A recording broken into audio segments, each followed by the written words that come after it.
sahabat Star, sekarang kita berada di Anet Sofa.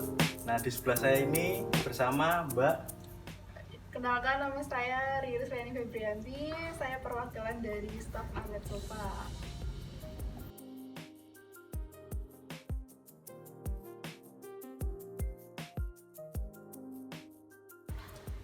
Untuk gambar kerjanya bagaimana ya, Mbak?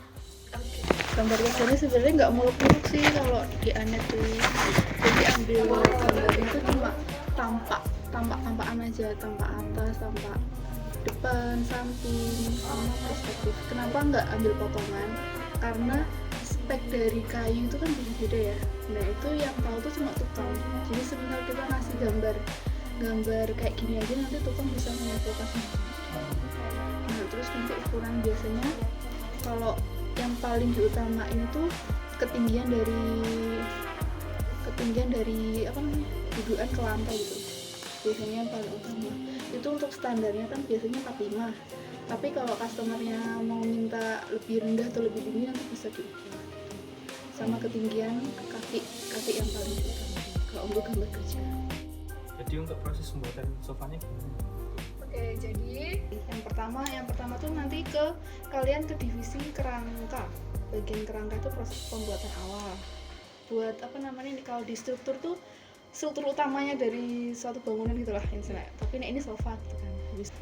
Proses webbing. Nah, webbing itu pemasangan karet sofanya itu.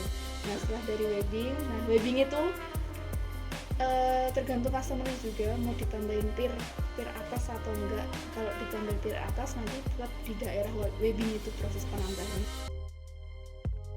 Bagian pembusaan. Nah, pembusaan itu untuk yaitu tadi yang tadi dijelasin, yang ada tingkat-tingkat pembusaannya, tingkat kelembutan sama kenyalannya itu ada di situ. Lalu dari pembusaan kembali ke kain. Proses awal kain yaitu itu pertama tuh harus dipola dulu, pola menyesuaikan bentuk dari sofanya. Habis dari pola kita proses penjahitan, habis itu proses covering itu finishing akhirnya dari bentuk sofanya itu seperti apa, nanti bentuknya tuh kita ambil dari finishing covering itu. Paham? Kalau untuk keterangan bahannya gimana, Mbak? Bisa dijelaskan? Kalau bahan, jadi konsep bahannya itu kalau untuk kerangka itu tuh kita pakai 2 bahan cuma kayu yang solid, kayu Kalimantan sama kayu nangka. Itu kayu yang paling bagus. Jadi yang tahan rayap, busa kita biasanya ada beberapa density namanya. Density itu keempukan dari busanya sendiri kan beda-beda. Jadi kalau untuk sofa tuh yang paling bawah tuh kita pakai busa yang paling keras, terus yang atas yang lembut, yang paling atas lagi tuh yang agak keras. Jadi keras banget, lembut, terus agak keras. Nah itu ada tingkatannya seperti itu. Terus ya untuk kain itu biasanya customernya milih sendiri ke sini, ke showroom, dia milih mau pakai kain atau pakai Oscar. Nanti tinggal pilih bahannya. Kalau udah deal, nanti kita pesenin di luar. Baru nanti setelah kita dapet kainnya itu, nanti kita proses di produksi. Gitu. Kalau untuk divisi finishing sendiri itu apa aja sih yang di finishing gitu? Jadi kalau di finishing itu, yang di finishing tuh biasanya berupa kaki sofa, kalau enggak kursi yang enggak ada covernya gini loh. Jadi kursi kayu gitu loh. Nah itu nanti di finishingnya di bagian belakang.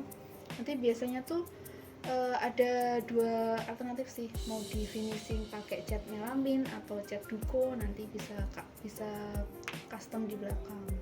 Nanti untuk pemilihan warna dari finishingnya bisa dipilih lewat showroom gitu.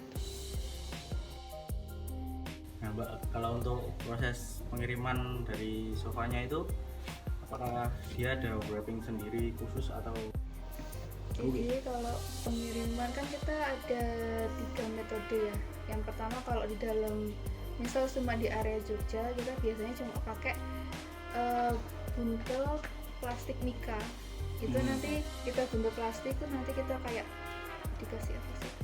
Lakban itu, lakban putih. Nah itu udah cukup kalau untuk yang di area Jogja. Tapi kalau untuk yang di luar kota, semisal kayak di Jakarta atau di Bali, luar pulau lah sekalian, itu nanti kita bisa pakai kardus kalau enggak pakai kerangka kayu muter gitu. Itu sih biasanya. Kalau ekspor kita pakai kardus. Apa itu? Malah tiga-tiganya dipakai kalau ekspor. Jadi pertama dibungkus mika dulu, habis nanti dikasih frame kayu, nanti baru dimasukin kardus gitu kalau di luar negeri.